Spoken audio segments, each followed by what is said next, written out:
बोलो आई बात समझ में नहीं आई होगी तो फिर समझाएंगे। अब यहां पे क्या था, यहां पे उल्टा था। यहां पे क्या हो रहा है, पहले ये देखिए, हम एक बिंदु की बात करेंगे जहां पे सभी प्रकाश किरणें आ रही हो, लेकिन यहां पे क्या था, यहां पे एक दिक्कत ये थी हमारे पास कि यहाँ पे जो भी प्रकाश किरणें आएंगी वो फोकस पे आएंगी नहीं, फोकस पे क्या होगी, आती प्रतीत होंगी और फिर उसके बाद मुख्य अक्ष के समांतर जाएंगी। ध्यान दीजिए इसमें भी क्या हो रहा था, मुख्य अक्ष के समांतर जा रही थी। चलो इसको बनाते हैं, कंफ्यूज मत होइए। ये हमारा उत्तल, ये हमारा अवतल, ठीक है। यहां पे क्या था, ये बिंदु थी जहां से प्रकाश किरण निकल रहा था और क्या हो जा रहा था, समांतर, मतलब बाद में क्या हो रहा था, समांतर हो रहा था। और यहां पे क्या है, यहां पे आ रहा है, फोकस पे आता हुआ प्रतीत हो रहा है और क्या हो रहा है, फिर समांतर हो रहा है, फोकस पे आता हुआ प्रतीत हो रहा है, फिर समांतर हो रहा है।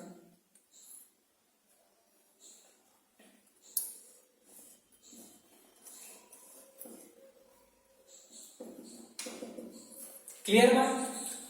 तो कायदे से निकला कहां, ये प्रकाश किरण निकल तो रही फोकस से ही ना, और यहां पे भी क्या है, इस पॉइंट से निकल रही है, तो इसको प्रथम फोकस बोलेंगे और इसको भी क्या बोलेंगे, प्रथम फोकस। द्वितीय प्रथम, ठीक है।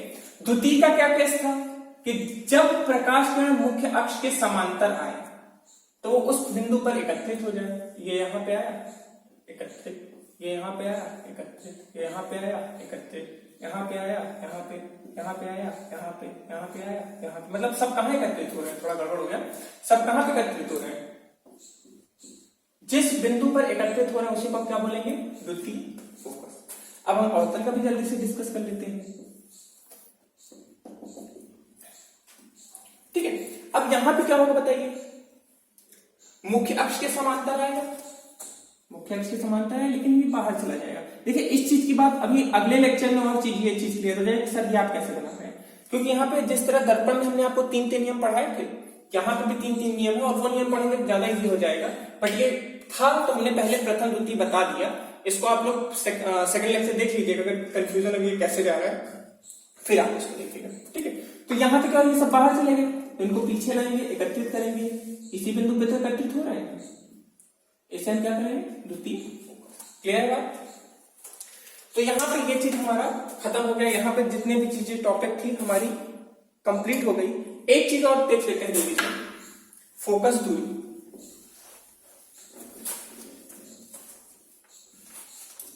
जब दर्पण की हम लोग ने बात किया था तो आप लोग ने बताया गया था कि फोकस और ध्रुव के बीच की दूरी जो होती है उसी को हम क्या बोलते हैं, जैसे हमारा दर्पण है, ये ध्रुव है, ध्रुव और फोकस के बीच की दूरी को हम क्या बोलते थे, इसी को तो हम फोकस दूरी बोलते थे, फोकस दूरी। क्लियर बात।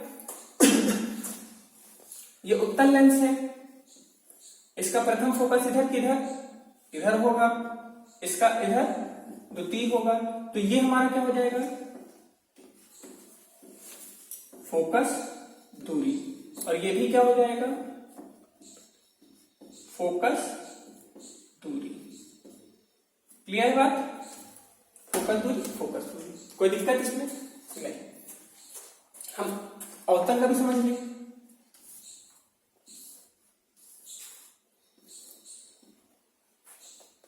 F1 गलत हो गया, इधर F2 पहले पढ़ता है और F1 बाद में पढ़ता है, ये क्या हो जाएगा,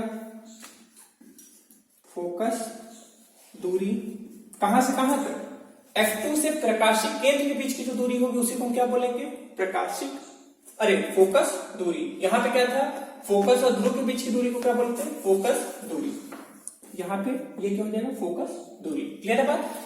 तो दर्पण में हम कहां से नापते थे, दर्पण में जो दूरी नापते थे ध्रुव से फोकस के बीच की दूरी को हम फोकस दूरी बोलते थे, और यहां पे लेंस में क्या होगा, लेंस में होगा, लेंस में प्रकाशिक केंद्र और फोकस के बीच की दूरी को हम क्या बोलेंगे, फोकस दूरी।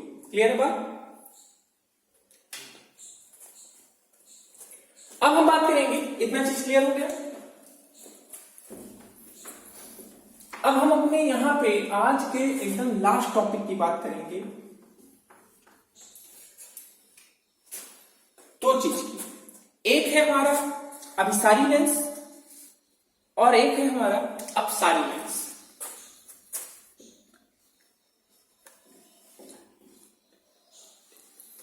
इसको हटा देते हैं, ये काम का इसका काम खत्म। अभी सारी लेंस। अगला है अब सारी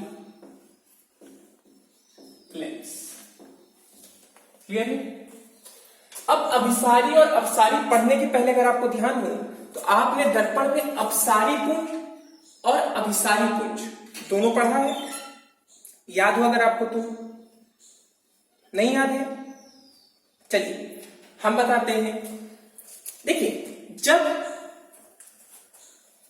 एक बिंदु से प्रकाश किरण निकले और वो फिर फैल जाए,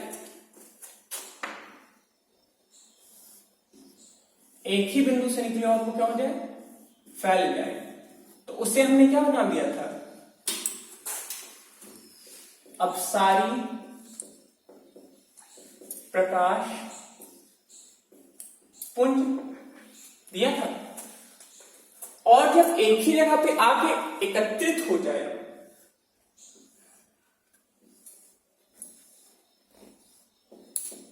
एक बिंदु पर आके एकत्रित हो जाए, तो उसको हमने क्या नाम दिया था? अभिसारी प्रकाश पुंज। तो एक बिंदु से निकले और फैल जाए तो अपसारी, एक बिंदु पे आके एकत्रित हो जाए तो अभिसारी। ठीक है?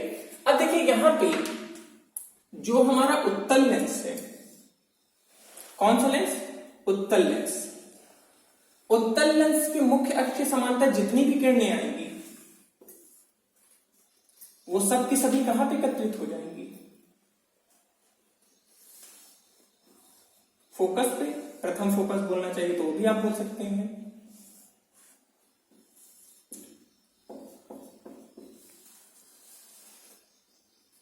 हाँ, यहां से नहीं लेते हैं, छोड़िए इसको, यहां से नहीं लेंगे।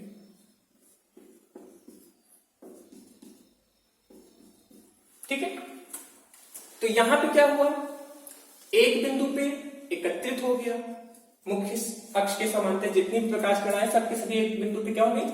एकत्रित हो गए। तो इसे हम कौन सा लेंस बोलेंगे? अभिसारी लेंस या उत्तल लेंस। दोनों नाम दे सकते हैं, अभिसारी भी दे सकते हैं और उत्तल लेंस भी। कई बार क्वेश्चन में क्या होता है, उत्तल लेंस नहीं देके आपको सीधे दे दिया जाएगा अभिसारी लेंस और उससे रिलेटेड क्वेश्चन कर लेगा। तो इसमें कंफ्यूज मत होइएगा। जब भी आपको बोला जाए अभिसारी लेंस, मतलब आप क्या समझेंगे? उत्तल लेंस। क्लियर बात? अपसारी लेंस में चलते हैं।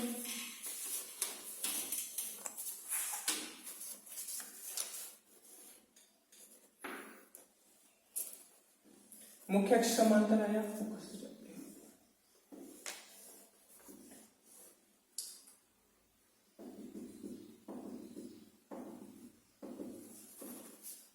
अब देखिए अवतल लेंस में क्या होता है कि जब भी कोई प्रकाश किरण मुख्य अक्ष के समांतर आती है तो वह फोकस से अपवर्तन के बाद फोकस से जाती हुई प्रतीत होती। मतलब फोकस से इस तरह तो नहीं जा रही है, लेकिन जब इसको ज्वाइन करेंगे बैक तो फोकस से जाती हुई प्रतीत होगी।